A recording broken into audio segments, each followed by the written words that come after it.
Salut mes frères, mes chères sœurs, salut aussi à vous. Ce soir, j'aimerais que nous parlions d'un sujet relatif à notre prise de parole. Et j'ai intitulé ce partage « Ma bouche soumise au Saint-Esprit ».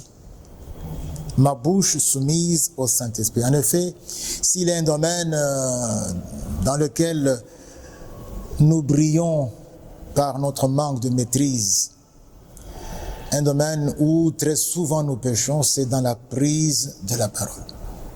Nous nous retrouvons très souvent en difficulté à cause de la parole.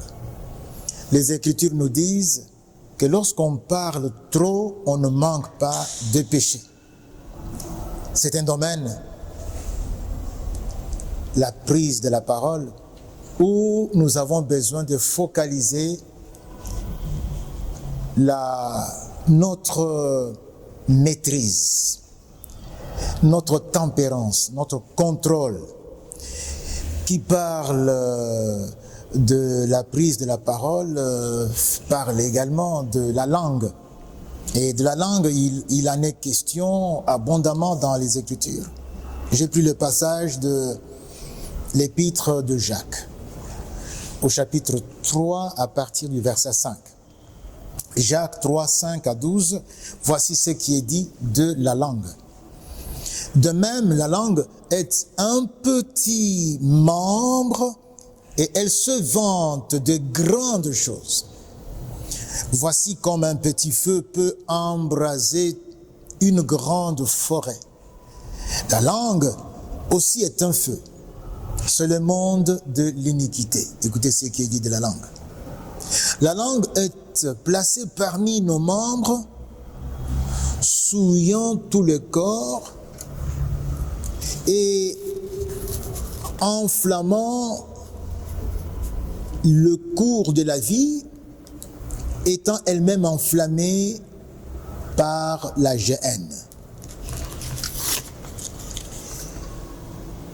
Toutes les espèces de bêtes, d'oiseaux, de reptiles, d'animaux marins sont domptés et ont été domptés par la nature humaine. Mais la langue, aucun homme. Alors aucun homme ne peut la dompter.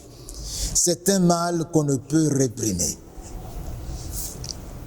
Elle est pleine d'un venin mortel. Verset 9.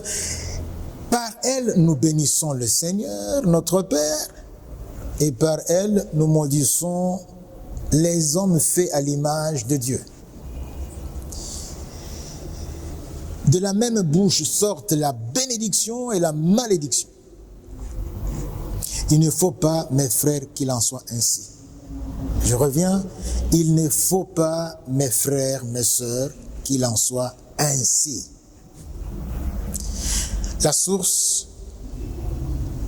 fait-elle jaillir par la même ouverture l'eau douce et l'eau amère? Un figuier, mes frères, peut-il produire des olives ou une vigne des figues? De l'eau salée ne peut pas non plus produire de l'eau douce. Voilà ce qui est dit à propos de la langue. Et j'aimerais bien qu'on note bien le verset 10, la partie B. Il ne faut pas, mes frères, qu'il en soit ainsi. Il ne faut pas. Alors, ce doit être comment?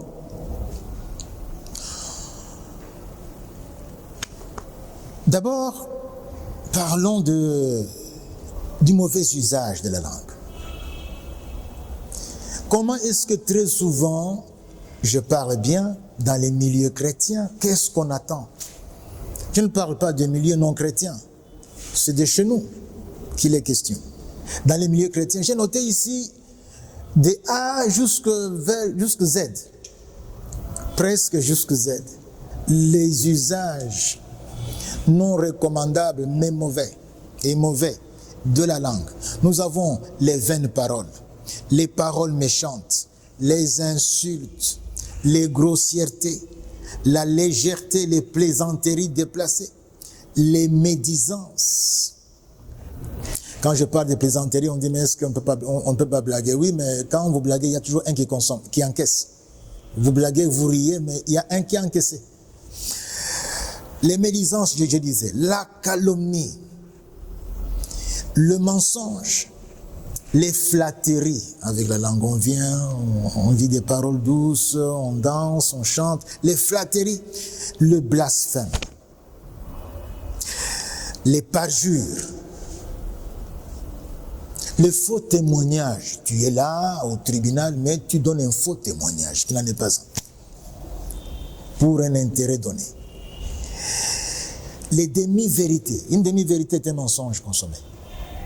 Vous venez, vous dites une chose, vous laissez une autre partie sans dire, sans nommer tout le monde avec qui tu étais, sans dire ce que tu étais parti faire, sans dire ce qui est arrivé. C'est une demi-vérité, mais c'est un mensonge. Les querelles. Mais il y a également les colibés, les moqueries, les mépris, les provocations, les commérages, les critiques destructrices, les clameurs. Tu es là, tu es en train de gronder, on entend des clameurs, les discussions vaines. Clôturons par tout simplement trop parler.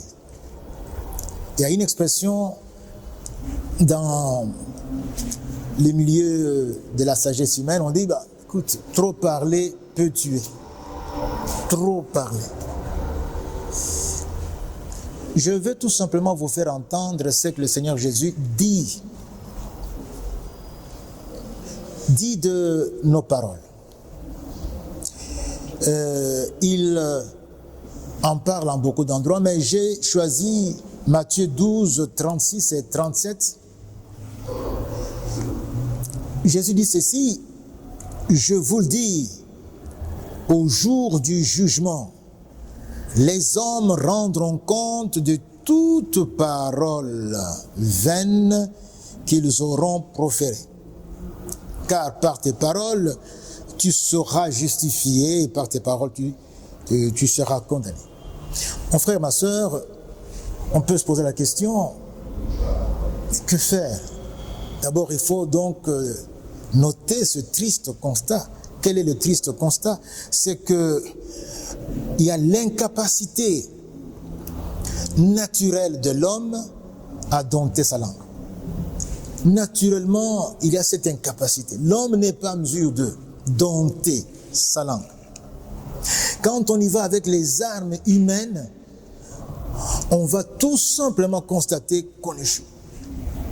Nous avons lu ici Jacques chapitre 3. Si vous voyez ce qui est dit au verset 8, il dit « Aucun homme ne peut la dompter. C'est un mal qu'on ne peut réprimer. Elle est pleine d'un venin mortel.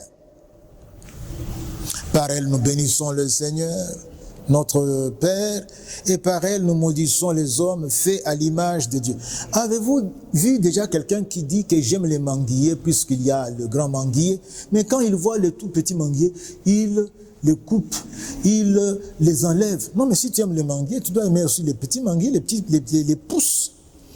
Des manguiers, ou des safoutiers, ou je ne sais encore quel arbre. C'est ça la preuve que tu aimes les manguiers. Tu ne vas pas donc brûler, détruire les pousses des manguiers et prétendre que tu aimes le manguier. C'est la vérité. Ici, on bénit Dieu, mais quand on voit les hommes qui sont faits à l'image et selon la ressemblance de Dieu, on les maudit. De la même bouche sortent la bénédiction et la malédiction. Et la conclusion, il ne faut pas qu'il en soit ainsi, mes frères. Il ne faut pas. Qu'est-ce qui doit sortir de notre bouche? Autrement dit, à quoi notre bouche devrait servir? Notre bouche devrait servir de caisse de résonance à travers laquelle le Saint-Esprit s'exprime.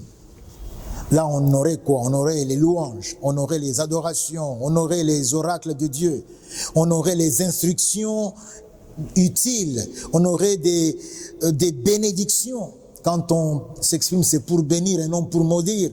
On aurait des conseils, on aurait des encouragements, on aurait des paroles de sagesse, on aurait des paroles de connaissance. On parlerait à propos. Dieu se retrouverait. C'est pourquoi, mon frère, on arrive et on va atterrir par là. Soumets ta bouche au Saint-Esprit. Si tu soumettais ta bouche au Saint-Esprit, c'est que tes paroles seront normalement impactées, influencées par le fruit du Saint-Esprit, par l'amour. Donc tes paroles seront, quand tu parles, ça sera pour dégager l'amour. On entendra, c'est vrai, les paroles de douceur, de tempérance. On entendra, oui, la bienveillance, la bonté, des paroles de bonté, les paroles de bienveillance, des paroles de patience, les paroles de paix qui procurent la paix. Quand tu parles, tout s'apaise, le ton que tu prends pour t'exprimer, mais aussi le contenu de ton propos, ça procure la paix. Ça procure la joie. Donc ce sont des paroles de joie, les paroles qui apportent la joie. Des paroles qui édifient, des paroles qui donnent la sagesse, des paroles qui donnent la connaissance. Il y a un texte dans le livre des Proverbes, chapitre 18, verset 21, et je vais finir par là. Pour que vous compreniez quel est le pouvoir de la parole, pour notre prise de parole, afin qu'elle soit à propos. Il est dit ceci de la parole, en rapport avec la langue, cela va sans dire. La mort et la vie sont au pouvoir de la langue.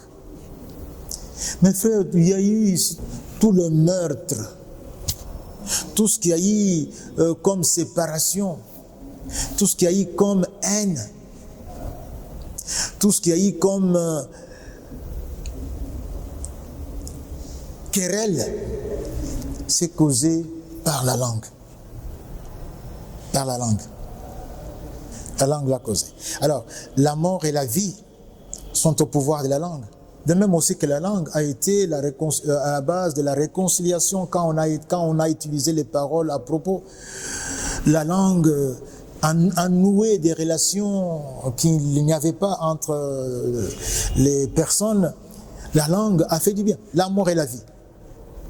Et la suite, vous aurez à vous rassasier des fruits que votre langue aura produits. Et je finis par là. Donc, la langue va un jour produire des fruits. Est-ce que ce sont des fruits amers ou bien des fruits doux que Dieu vous a préparés? Alors, pour nous, puisque nous sommes pendant la période de Pentecôte, nous devons soumettre notre bouche et tout ce qui est lié à la bouche, parole, langue, au Saint-Esprit. C'est comme ça que nous serons, avec notre bouche, des instruments de Dieu à travers lesquels Dieu s'exprimera. Que Dieu vous bénisse.